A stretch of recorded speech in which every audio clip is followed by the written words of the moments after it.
Hello. Okay, I had a really bad childhood. Okay, my mother pretty much messed me up, which you kind of answered why with that lady. Yeah.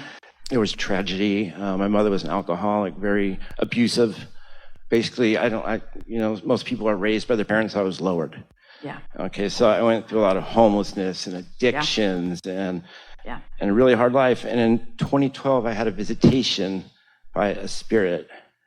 And since then, I've had a few other visitations, and one of them, Hermes, came up to me and he says, "We are going to give you the gift of love, but in exchange, we want you, all of you." So my question is, how do I attract a life that's almost the polar opposite of what I've attracted in the past? Because this glorious contrast that humans don't think they want, in the tragedy, and it was, in the awfulness, and it was, of those early years, in the observation of it and the experience of it, you were creating the opposite end of the stick. It's just how contrast works. Contrast puts things into focus. And so when we say, as a problem is being experienced or created, the solution is too simultaneously. But the person in the midst of it can't see both. You can't see the solution while the problem is before you, even though both are growing and becoming equally.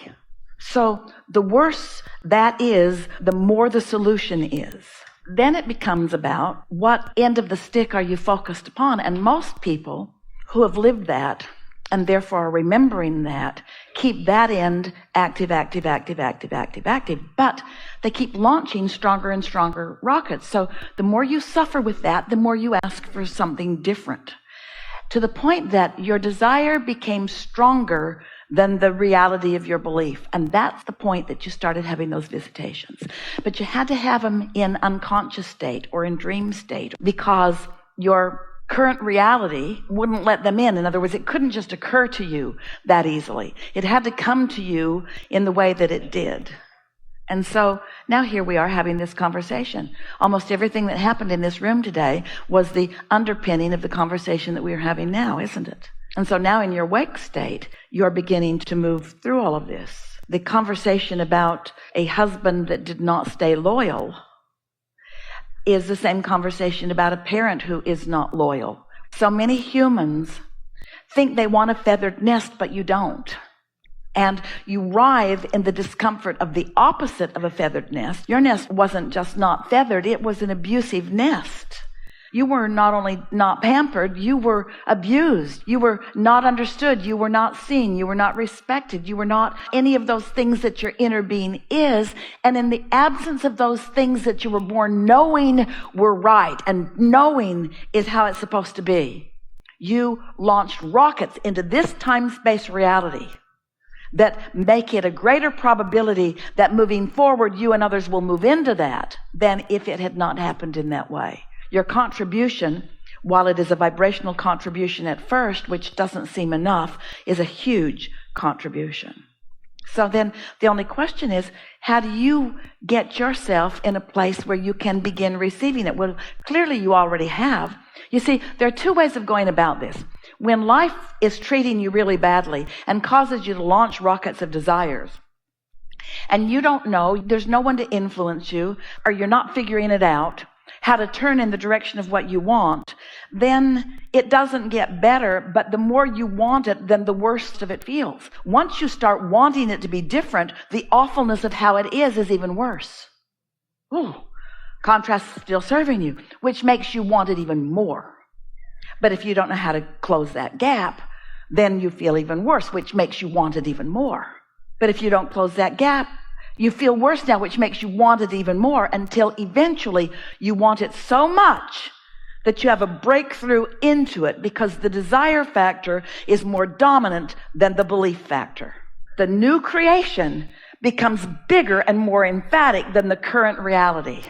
We're talking to you about the evolution of all species. We're talking to you about how everything moves forward. Can you kind of sort of hear it? So now we come along and we want to teach anyone who wants to hear us that if you want it and you turn in the direction of it, you'll close that gap and you'll like it. but you'll never want it as much as you want what you want. So the question is it better for me to want it a little and figure it out, and then want it a little and figure it out, and want it a little and figure it out, and want it a little and figure it out? Or want it a little and not figure it out, and want it bigger and not figure it out, and want it bigger and not figure it out, and want it bigger and not figure it out, want it bigger and not figure it out, and then want it bigger and then figure it out? So you all like the drama of it. You really do. You all get to choose it. But at the time that you make the decision to come into this physical body, it is already known to you that there are so many people who, instead of going in the direction of what the contrast has caused them to newly want, most people are huddling and cloistering and protecting and hiding instead of creating. And so every now and again, one of you says, okay, I'll go and I'll mix it up and I'll want it real bad. I'll want it so badly that I'll find it. And then I'll live it and I'll feel the relief of it. And then I can paint some word pictures for others. I'll help others find it. I'll know it so clearly that I'll radiate it. I'll light the path for others. I'll be like a satellite dish, because everybody's got an inner being. Your inner being's been calling you all along. Are you following this so far? Pretty good? Pretty good, yes. So you want to know the peace that you're at now? This is what you came to talk to us about. This is your peace. You lived a bad childhood, and you keep remembering it. Yeah. And when you do, it rips you away from who you've become, which is the only problem. Because you can't go there and be here.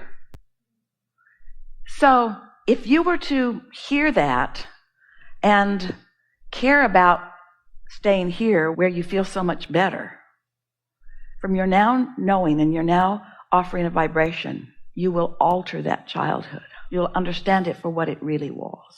You'll stop feeling not blessed by its evidence, and instead you will feel blessed by its evidence.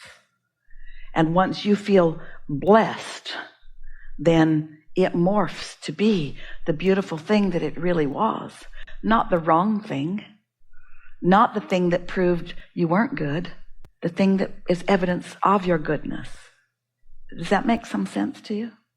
Kind of like how a pendulum swings. The farther I went to the left, the farther I could go to the right. It's like that. It's like that.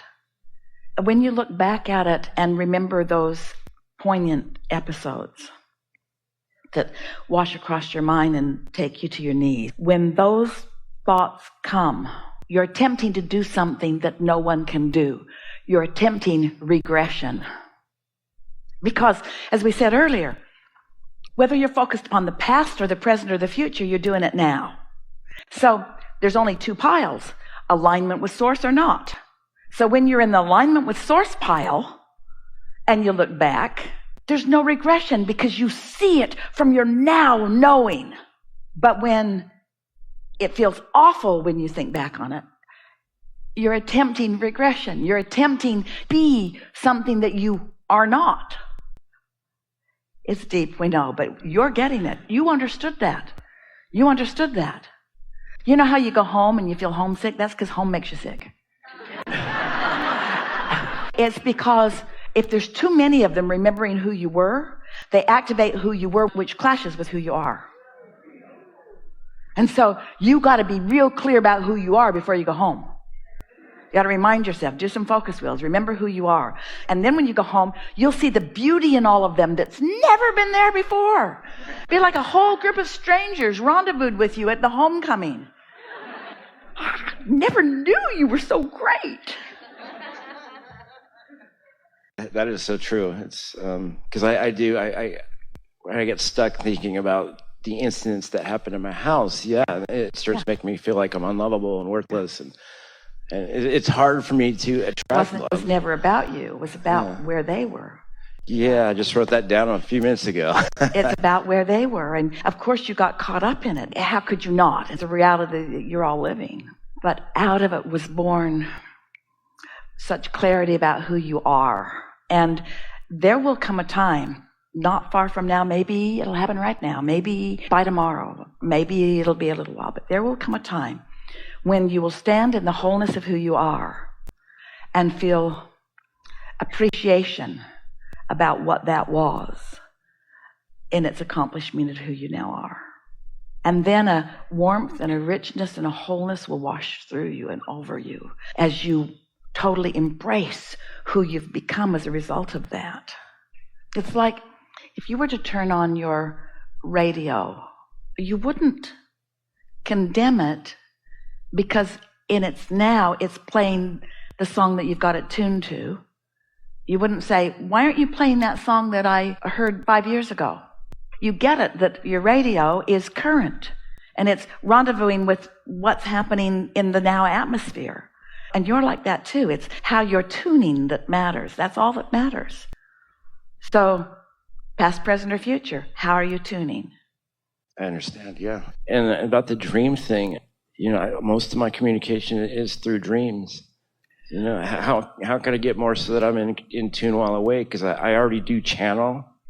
Well, by acknowledging that it's just easier in the dream state because you're less resistant. But the fact that you're doing it means there's not that much resistance. When things start breaking through in your dream state, that's a really good sign. That means that you're loosening up all around.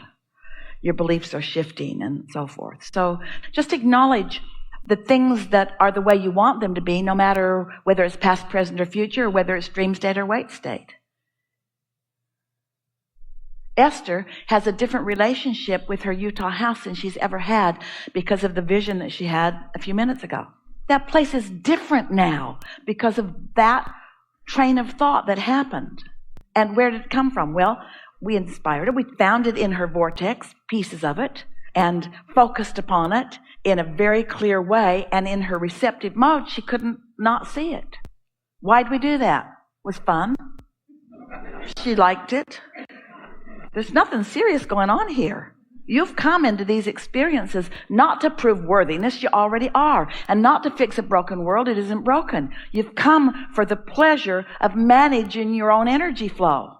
And now you understand the basics. You get it that law of attraction abounds and that it's relentless. And you get it that you're going to draw to you whatever it is that you're offering vibrationally. And today, you stepped into a new place of understanding in that you can't fake it with your words. You've got to own what you're offering vibrationally. And it's not that hard to own it because it keeps showing up and showing up and showing up and showing up. It's really obvious how you feel. How you feel is really obvious. So, is anybody abusing you today, really? Just me. Nobody's abusing you. Only you with your thoughts. Yes. Yes. Whew. And abuse didn't feel good then and doesn't feel good now. And now you've got control. Now you don't have to do it anymore. Unless you like the drama of it. I don't. I've dramaed out pretty much. Yeah. It's really good. I've had. Is there something more there? No, there isn't really. Can I share one quick dream that I had? One of the dreams I had when I first became spiritually aware, it showed me like trapped in a stone wall, like a prison. And I had to make the first attempt to push the first stone out. And then I looked out and I could see my spirit guides, which for me, it's Egyptian, Thoth and Segmet. And they were pulling the stones out as I was pushing. And the more I was able to push the stones out, the more I could see. But I couldn't see what my guides were doing, but they were taking the stones and walking away. And when I finally got the door open enough to where I could stick my head through the wall, they were building a throne for me to sit. And they told me that the stones I used to build my walls would be the foundation for my throne instead.